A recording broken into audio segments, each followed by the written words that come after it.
talk about every student's favorite subject, tests. Yes, tests. You can test employees before hiring them. A lot of places have pre-employment tests, especially for more physical jobs. Maybe that test will be physical. If it's administrative job, some places still test to make sure you can type a certain number of words per minute. There's drug tests, there's medical exams, there's polygraph and honesty tests. There's all sorts of tests you can do, but there are some parameters around when you can do them because certain things are protected. The first thing we're going to talk about is drug tests not protected. A drug test is not medical, which we'll talk about a little bit later, but you have no right to do drugs according to the United States government and all of the laws of those sorts of things. So if there's any illegal drug, you don't have the right to do it, so it doesn't infringe on any rights you have for anyone, any company, anything to test you for drug use. So there's no one rule regarding an employer's right to test the employees for drug use. Most of the time it's upon hire. Most of the time it's like when you're getting a job somewhere, they'll do a drug test and they'll just want to make sure you don't have drugs in your system on any sort of regular basis, I guess, because most of the places where I've been tested, it's only been when I start working there. A lot of other places as well, if there's an accident, if you work in a warehouse, if you work in a factory, if you work with machines, if you drive as part of your job, if you're a delivery person, if you're going from one work site to another, if there's an accident, that's also when most other companies test for drug or alcohol use. If you are found to have done drugs or be intoxicated at the time of the accident, the company doesn't have to pay out workers' comp. So workers' compensation is later in the course. You'll learn about that, but at that point, I think that's why they test. But there's not a rule that says you have to test for all employers. There is a rule that says you have to test if you're a transportation company, if you're an airline pilot, if you're a trucker, if you're those sorts of things. Yes, if you want to go get a job at a store in the mall, no, you don't have to get tested. If you want to go get a job at an automotive company, they're going to test you anyway, but there's not a law that says every company must test, and there's certainly nothing protecting people from getting tested for drugs, because according to the government, no one should do any drug ever at any time, and so it's not an infringement upon their rights if a company tests them for drugs. But one of the big things is with drug tests and with all tests, all things that we're going to talk about now and just for the rest of the semester and for the rest of your career, is the tests can't be discriminatory. What do I mean? How can a drug test be discriminatory? The little strip that changes color or however they do it doesn't know what that person's race is. Yeah, I know. But you can't test women and not men. If you're going to test some people, you have to test everyone. Drug testing can vary from state to state and from employer to employer, even within that state. As long as it's not discriminatory, that's fine. Also not part of a legal thing, but there are some things you should do to make sure your drug tests are accurate. You just, in general, as an HR person, don't want to lose a good employee because you thought that they did drugs, but it turns out they don't. And you don't want to hire a potentially dangerous employee. Let's say you work at a factory with heavy machinery. You don't want to hire someone that very regularly gets high or drinks too much, and they now work there with the heavy machinery, putting other people in danger. So when drug testing people, you should collect the sample with regard for privacy. People don't want to feel like their employer is trapping them, but also you want to make sure they're not using someone else's urine or doing something else. So give them a reasonable amount of privacy. Give them their test results in writing so they have proof that they know what happens. Give an employee an opportunity to explain a positive test result. You're not supposed to ask someone about their medical conditions before you hire them. So maybe they just got a new job after getting out of the hospital and they're still on a prescription that might make something show up on a drug test.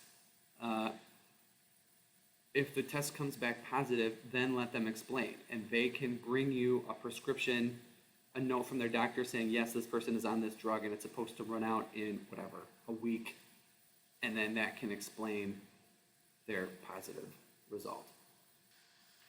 At that point, you can have the employee go back for a confirmatory test. Most places, if someone tests positive, will have the person go back for a secondary test. Some places I've seen policies where an employee can go to their own, place after that to see if they get a different result. If they get the same result, then they're positive. If they get a different result, then you go to a third one, and whatever that third one is, usually the company and the employee will have to agree on where to go and how to do it. That one is the tiebreaker. So they either get it a positive result or a negative one, and that's the result that controls. Either way, give the employee some privacy, tell them up front what you're doing, and stick to not being discriminatory. If you test all the women, you have to test all the men. If you don't hire a woman because of a positive result, then don't hire the man because of a positive result. That's how the discrimination occurs. Oh, I'm a woman and I didn't get hired because of a positive test result, which would normally be understandable. But you hired men that had a positive result. Now it's discriminatory. You only don't hire women that have positive drug test results, but you still hire the men. So when I say don't be discriminatory, that's what I mean. If you test someone, you have to test everyone. And if you don't hire someone, if you don't promote someone, if you fire someone who tests positive, then you have to get rid of everyone who tests positive. The drug test is a good example because you don't have to do a drug test. There's not a government mandate doing drug tests. But if you want to do it, you can't discriminate. Medical exams are tests that seek information about someone's impairments or health. Some of that is physical and some of that is mental, not all of it.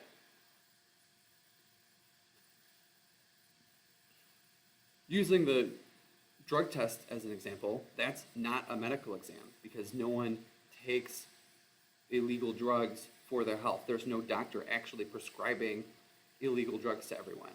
So that is not a medical exam. But if something is a prescription because of something that you have that you're trying to fix, that is medical. And so that's protected under the Americans with Disabilities Act because your medical ailments are protected and you can't be discriminated against because of it. So drug use is not medical. Alcohol use is medical because alcoholism is protected under the ADA if you are a recovering alcoholic. Being drunk at work is not okay and it's not protected. It is considered a bona fide occupational qualification if the company doesn't want drunk people at work. So, you can test for alcohol because otherwise, how would the company truly know or be able to prove that you had been drinking on the job or coming to work drunk? But being a recovering alcoholic is protected under the ADA, so it's still considered a medical exam. Other medical exams, blood pressure, HIV, genetics is a medical exam. We'll talk more about genetics later. If there's a mental illness that is medical. Something about that, if there is a psychological test to just assess your personality, to give a personality test, that's not medical. Or is this person going to be a good salesperson? Is this person going to be a good accountant? What are the social skills that a salesperson needs versus an accountant? I can test for those and hire the people that I think are going to be best for those jobs. If I'm testing for an actual psychological diagnosis or mental illness, that is a medical exam, and that's protected. You can see here some of these other differences. Companies can do medical exams, but the timing is also important. A company can't test anything medical before someone has applied to work at a company. Even through the application process, a company should not be giving any sort of medical tests to the person.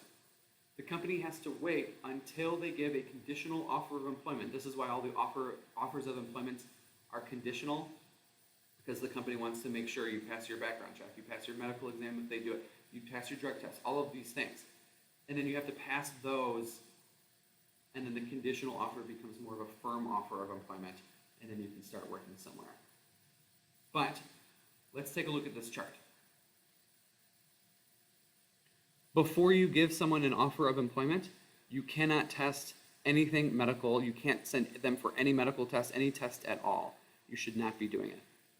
Once you give someone their conditional offer of employment, yes, you can give them a medical test, and it is unlimited in scope. Once you hired someone, after that conditional offer becomes firm, and after the person accepts and now they work at the company, you can do medical tests, but only if it's job related and consistent with business necessity or voluntary. And it has to be truly voluntary. You can't trick people into volunteering. But for the most part, it has to be job related and consistent with business necessity. When I say job related and consistent with business necessity, yes, if someone is in an accident at work, you can start doing tests to make sure drug is not permitted, alcohol, well, we're going to make sure it is a medical test, but you can do it because they were in an accident and you want to make sure they weren't drunk. Once someone works somewhere, you can still give them a medical exam as long as it's job related and consistent with business necessity or voluntary. You can't trick people. That's not a real volunteer, but just stick with job related and consistent with business necessity, and you're not going to get in trouble. Like I said before, most places test after an accident. They test after the accident to make sure that you're not high or drunk. And yes, being a recovering alcoholic is protected by the ADA, so it is a medical exam, but you can still do the medical exam if it's job related and consistent with business necessity. Job related and consistent with business necessity, these employees are dealing with heavy machinery, so I don't want them drunk at work. So you can test them for alcohol, even though it is physical. If there was more of a victim of an accident, something fell and it fell on my foot, well, you can look at my foot to make sure it's not broken. That's a medical exam. You're looking to see if I have an ailment, something physically wrong with me, but it's job related and consistent with business necessity. If I was at work and broke my foot, I get workers' comp. The company should take a look at maybe its safety procedures and make sure that they don't need to change, or if there was something that they could do about it. There's a whole lot that goes along with an accident. Once someone works there, you can only send them for a medical exam if it's job related and consistent with business necessity. Going back for a second to the conditional offer of employment, having a medical exam, remember I said that is completely unlimited in scope. The employer can test anything they want. Most places I've worked have sent me for a drug test. That's it. I've never had a physically intensive job. I've worked at stores in the mall and things, but I've never worked in a factory or worked as like a delivery person for UPS or something. So I've never had a physical test. most of the time it's been a drug test. When I say most of the time, for a while I did work at United States Steel. That test was very unlimited in scope. U.S. Steel has been around since the 1800s. It has got a lot of lawsuits under its belt, and it has it's a dangerous place. Making steel is dangerous. There's gases that are in the air that in some places in the plant you have to wear a gas mask for. Steel is heavy. It's hot. It's a dangerous profession. So when I started at U.S. Steel, my first day, I found out later wasn't really my first day because it was my medical exam. I had my conditional offer of employment, and they said, come down for your medical exam. And it was a full day physical. They started out, I had to blow into a breathalyzer. Allegedly, it could tell if I smoked anything, or just had anything on my breath, including alcohol. But that tested immediately right now in my breath what is coming out of my body. I also did a urine test as a drug test, and I also did a hair test as a drug test. So they were making sure I did not have any drugs in my history. They also checked my vision. They also checked my hearing.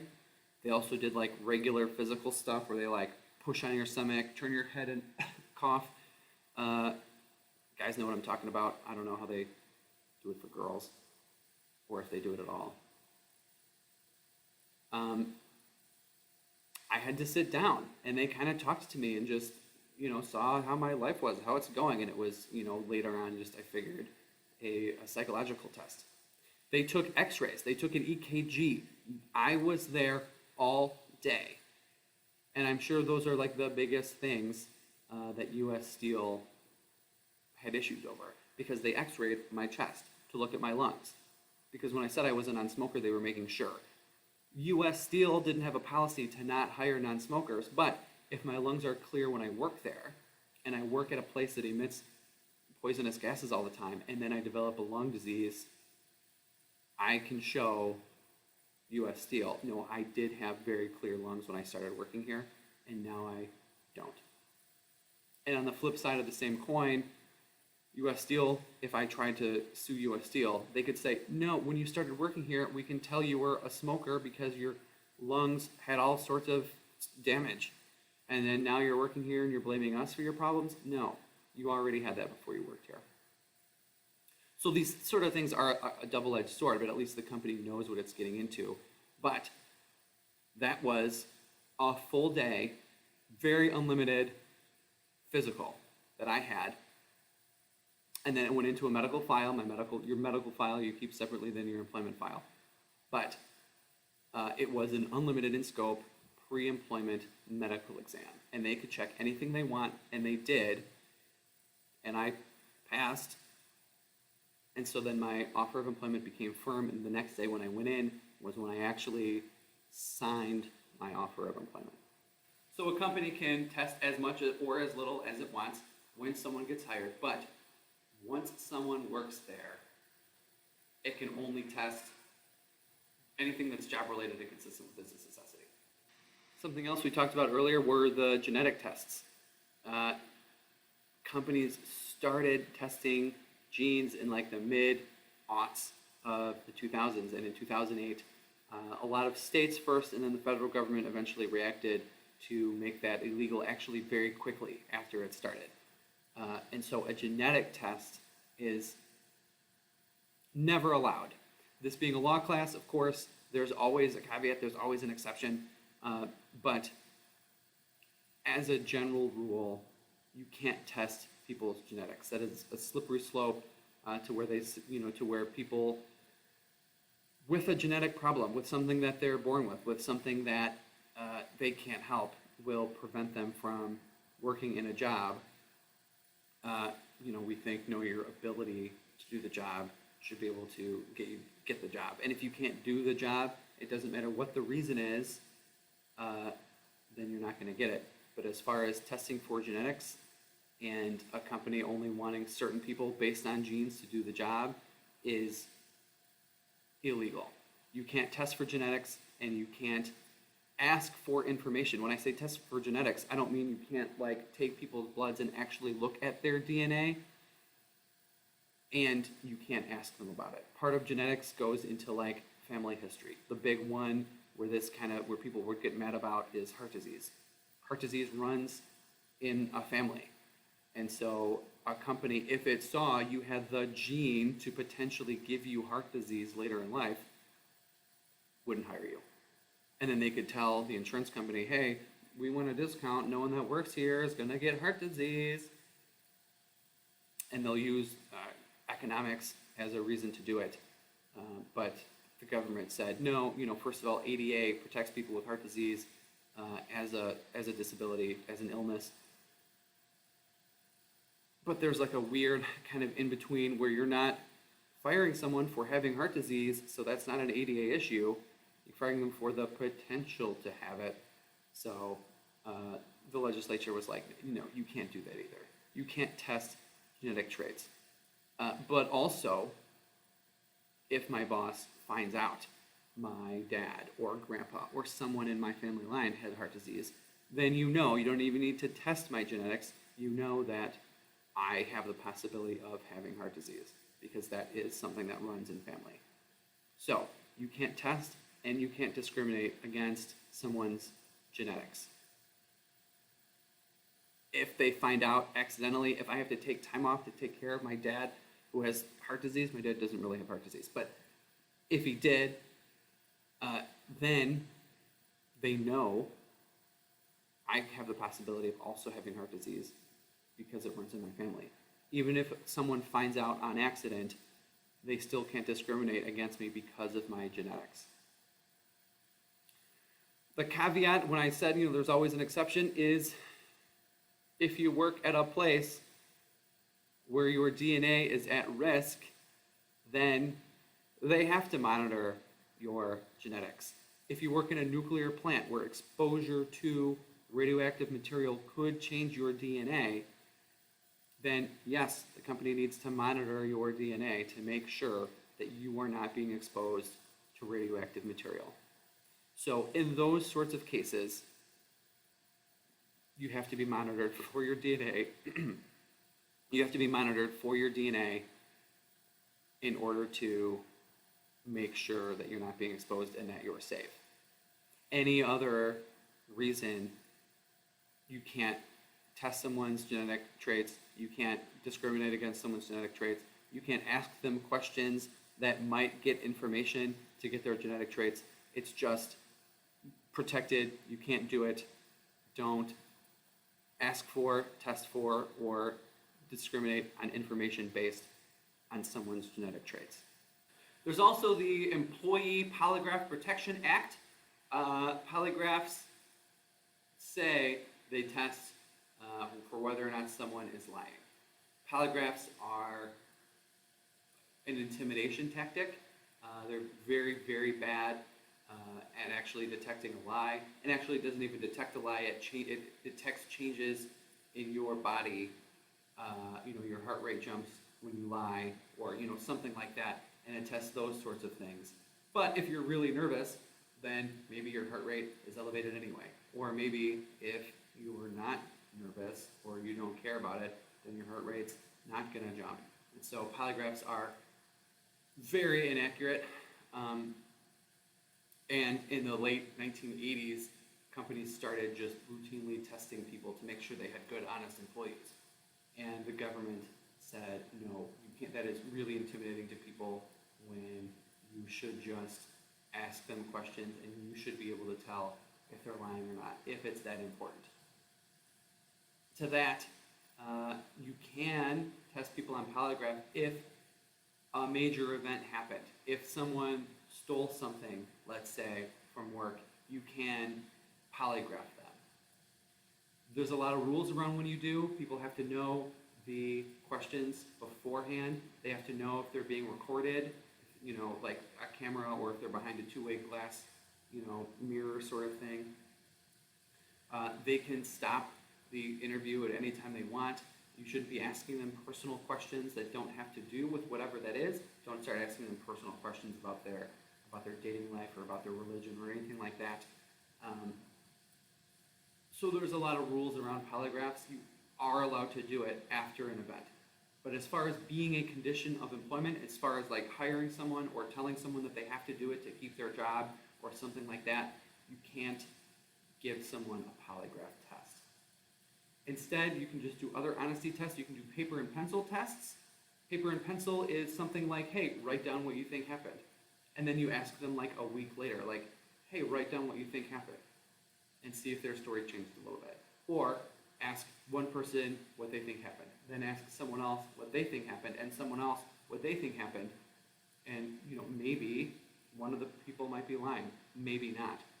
But the point is there are other ways to find out the truth that are more effective and probably faster, because you don't have to have a polygraph operator come in and hook someone up and explain it and have all these other rules.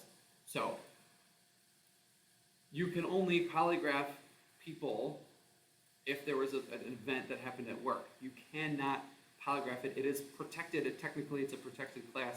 You can't polygraph people when they're applying for work, and you can't make it a condition of work. You can't make it part of the job that they have to accept a polygraph test. The last thing we're going to talk about is a scored test of ability. Basically, any test that you give someone where they earn a score is a scored test of ability. It can be an intelligence test, it can be an aptitude test, it can be a job skills or knowledge test, it can be a physical fitness test. Anything where someone gets a score and has to pass would be a scored test of ability. Same thing as we've been saying this whole time is you don't have to give this, but if you do, it can't be discriminatory. You can't test men and not women. You can't test certain religions over others. And also the test itself, the questions you ask, the things you make people do also should not be discriminatory. We're going to look at two cases where the adverse impact claim comes into play, so you can see how that works. But also we're going to look at how it affects the tests that people are doing as part of employment. So before you actually give a test, you should make sure that everything you're testing is job-related and consistent with business necessity. Again, once you start asking questions, once you start making them do things that aren't job-related, that can open you up to discrimination claims. If it's job-related and consistent with business necessity, remember, those are defenses. We need someone to be able to do this thing, to have this job. Okay, that's a good defense. If it was just something that I like, I don't know, it just would be nicer to have something like that. No, that doesn't matter. That can be discriminatory. It has to be job-related and consistent with business necessity. So, before you do it, make sure those items are job-related and consistent with business necessity. Even after you've made it and kind of gone through it yourself, maybe give a practice test to the employees who already work there. It can be assumed that the employees who already work at your place of employment are doing their jobs effectively. Otherwise, you would have reprimanded them, or they wouldn't be working there anymore, or something like that. So give it to the people that work there if they're already doing a satisfactory job, and make sure everyone can pass. If they don't, look at, is the test too hard if everyone doesn't pass, right? Or look at their makeup, whether it's racial makeup, it's sex, anything, religious makeup, things like that, and see if it affects one over the other. What the EEOC looks for, the Equal Employment Opportunity Commission, what they look for is the 4/5 rule. If there's one protected class that doesn't pass, at least at the rate of 4/5 compared to another class, then it might be discriminatory. It's a rule of thumb, it's not all the time, but 4/5 is what they look at. So maybe give a practice test to your employees and make sure that everyone can pass. If they can't, change it or see what you can do to change the part that maybe that protected class did poorly on, because you don't want to be giving a test that would by definition then be discriminatory to people. That would obviously open you up to lawsuits. There are two ways to validate if this test is job-related and consistent with business necessity. What you do is you validate based on content, or you validate based on criteria. A content validation tests the same kind of performance that an employee might see on the job. So, if someone was applying to be a UPS delivery person, they would probably take a content test to see if they can lift a certain amount of weight in a certain amount of time. That way, when the UPS driver actually is delivering packages, the company can see if that person is able to do that job. On the other hand, a criterion validation tests more intangible things to see if there's a statistical analysis with how the person might do on the job. If someone wanted to be a salesperson, they might take a personality test. And hopefully that person comes out on that personality test to show that they will be a good salesperson. So those are the two differences between the tests. Your validation study proves that it is job-related and consistent with business necessity. Once again, you don't legally have to give tests to people, so the validation study is not a legal requirement to do before you give the test to people. But if someone sues, you're going to have to do the validation study to try to prove to the court that your test is job-related and consistent with necessity. If you've done the validation study before you started giving it to people, you don't have to go all the way to court. You don't have to go all the way to trial to explain it. You can just say to the court, look, this is the validation study. This is what we did. This is how it is valid. And the court is a lot more likely to dismiss that case a lot earlier on, and you're going to spend a lot less time and a lot less resources defending yourself in court. We're going to take a look at two cases that shows, one, that they didn't do the validation study, at least not beforehand, and another one that they did. The first one is the EEOC versus Dial Corp. This Dial, not the soap, but they made sausage, and this was in a sausage factory, and there were accidents. People were injured kind of a lot. So the company implemented this plan to be implemented over the course of maybe 2 years, and this plan was had a lot to do with who they hired and procedures at work on how to make it a safer workplace so there were less accidents.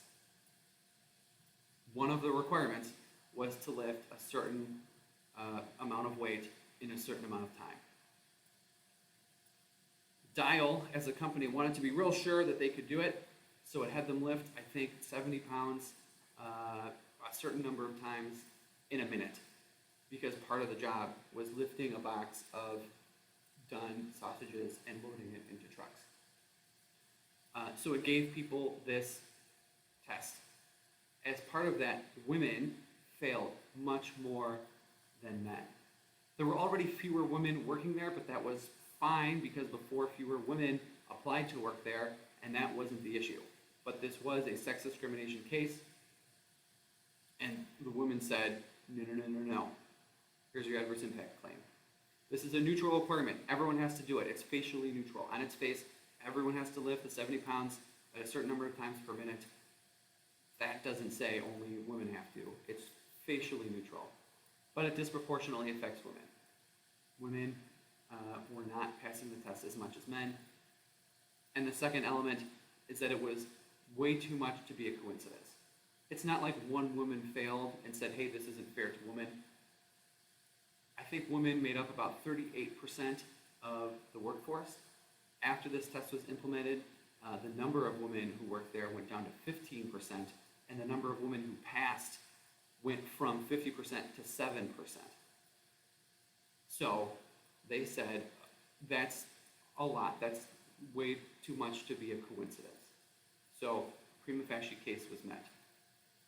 Facially neutral policy disproportionately affects women. It's way too big to be a coincidence. The company defended itself by saying, hey, we implemented these safety procedures. It's safety. We should be able to do this. And these women, just weren't able to lift that much. And they have to lift it according to our work schedule, lift the boxes into the truck. So we don't want these women to get hurt. We don't want anyone to get hurt. So that was why we made it what we did. That's why we made the requirements what we did. Okay, prima facie case. Company defended itself. The woman can rebut. And they did. The rebuttal was, first of all, if you look at women, even before all of this, the woman had a really good safety record, and men were the ones that were getting injured all the time. So having fewer women would make your safety record go down. It would be worse. Also, the boxes are rarely 70 pounds, and you didn't have to lift it that much. It was like at least 4 times as much as they would be lifting on any typical day. So, this is not job related, consistent with business necessity. It's way more. And also, there are better ways of doing this.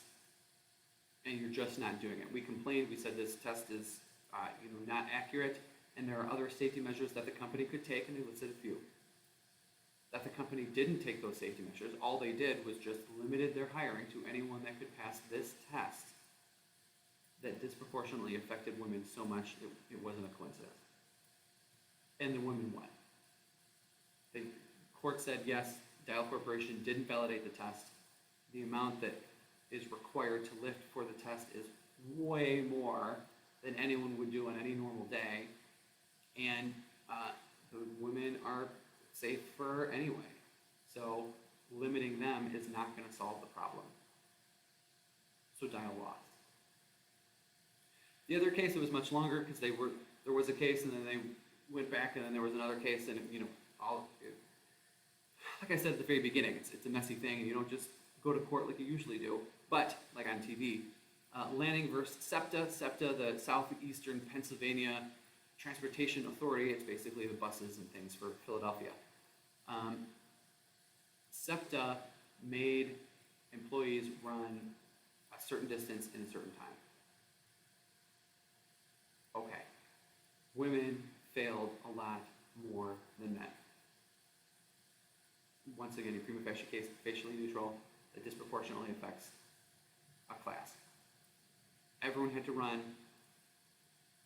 Women were disproportionately affected, and it was too much to be a coincidence. Similar to the Dial case, a lot of women weren't passing, and it just wasn't like one woman that was mad about it. A lot of women did not pass the test and couldn't get a job at SEPTA. SEPTA defended itself, and it said, no, we had medical doctors look at the physical strength it took to take care of something on a bus.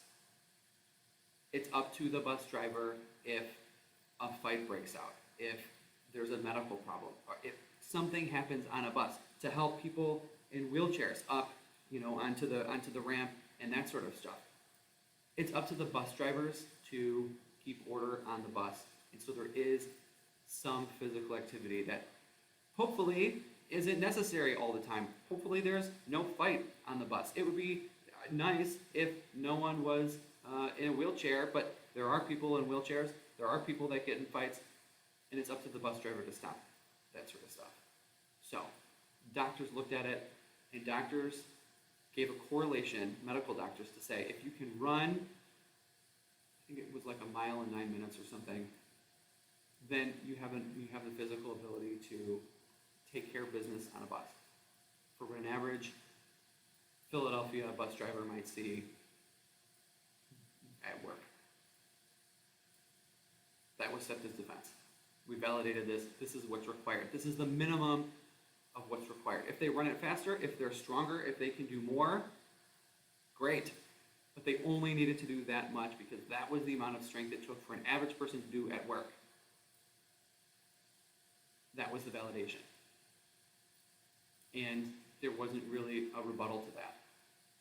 The women basically said, yeah, well, it's still, it's not fair. And the court said, yeah, it's not fair, but it's okay. It's up to the bus drivers and the transit police to be able to do their job. They have to have that much physical strength. It's up to them for a lot of stuff. They have to have that much physical strength. So if running, according to these doctors, if running certain distances in a certain amount of time is the same amount of strength that you need to be a transit police or a bus driver, then that's the validation. And that's what's necessary for the job. So this is job related and consistent with business necessity. So SEPTA 1. 2 cases, same thing. Physical test that disproportionately affected women so much that it wasn't just a coincidence. Dial went too far. Dial had requirements that were way more than what they would experience in a normal day at work. And they hadn't done a validation test, whereas SEPTA had done a validation test with medical doctors that testified that this is the amount of physical ability you have to do your job. And that was the minimum amount of physical ability you have to have. So SEPTA 1. So hopefully you see the difference between Dial and SEPTA, but that's kind of how it goes with these scored tests of ability. You have to, they have to meet the requirements for the job, but going too high and requiring way too much can be discriminatory and you can get in trouble. And if it comes down to it and someone scores way better on a test, you can consider that person more for the hire, but the test itself can't be discriminatory.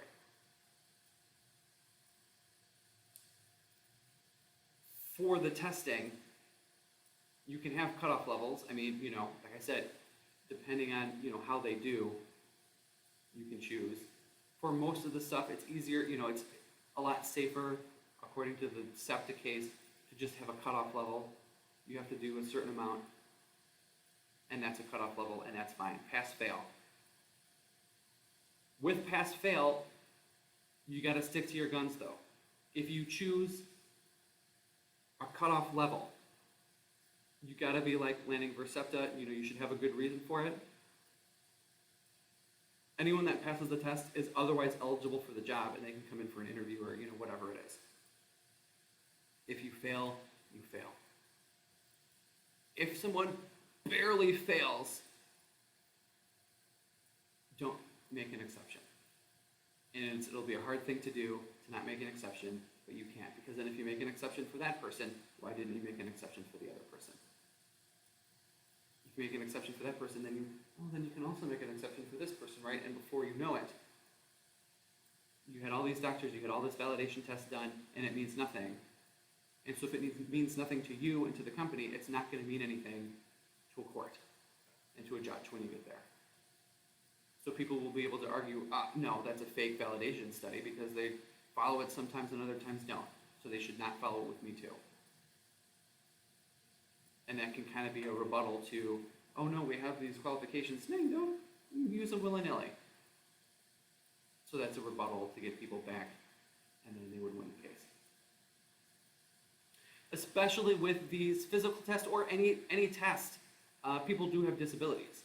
And also, according to the ADA, you have to have a reasonable accommodation for those testings.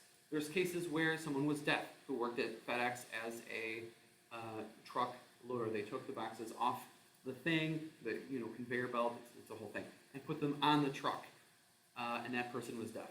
And that FedEx facility had switched to giving directions via loudspeaker only, and that person couldn't hear them because he was deaf. And so they fired him, and he said, no, I deserve a job here. Being deaf isn't a requirement or having hearing isn't a requirement for loading boxes onto a truck. They're like, yeah, but we give our directions. And the court said, no, the guy wins, the employee wins. Because it's reasonable to just write down the direction that day on a slip of paper. I mean, or how often do the directions change? Just put a written thing at his station, and those are the directions.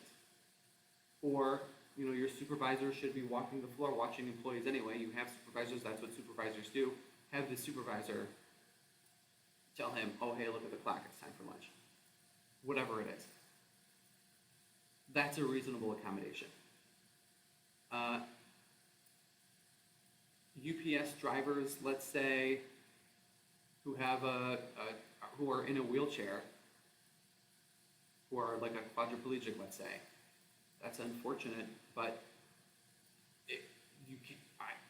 how would FedEx allow that person to be a driver and a delivery person?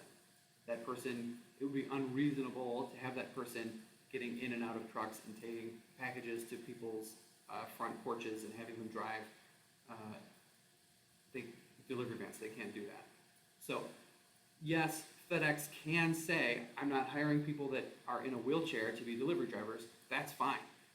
If you're going to be an HR person at FedEx, that doesn't require legs. So, hiring someone in a wheelchair, FedEx would not be able to discriminate based on the EDA for that. That being said, bringing this back to the tests, if someone has a disability and something is part of their job that they're not going to be doing because there's a reasonable accommodation, you don't have that as part of the test. Their test score will go down if you keep it as part of the test, and now it's going to disproportionately affect people with that disability. If it's important enough for them to do the job, then they can't do the job. But if it's a side thing, if it's a thing where like, oh, there's 100 people doing this thing, and so he can do more of one thing, and his coworkers can do more of something else that he can't do, that's fine. Take that part out of the test and test him on the things that employee will be doing, and then base your score on that. So if you're going to give a reasonable accommodation during work, give the reasonable accommodation during the test, and that way your test also doesn't discriminate against disability as well. So that's all about testing people. Once again, not legally required to do almost any of that stuff, but if you do it, it can't be discriminatory.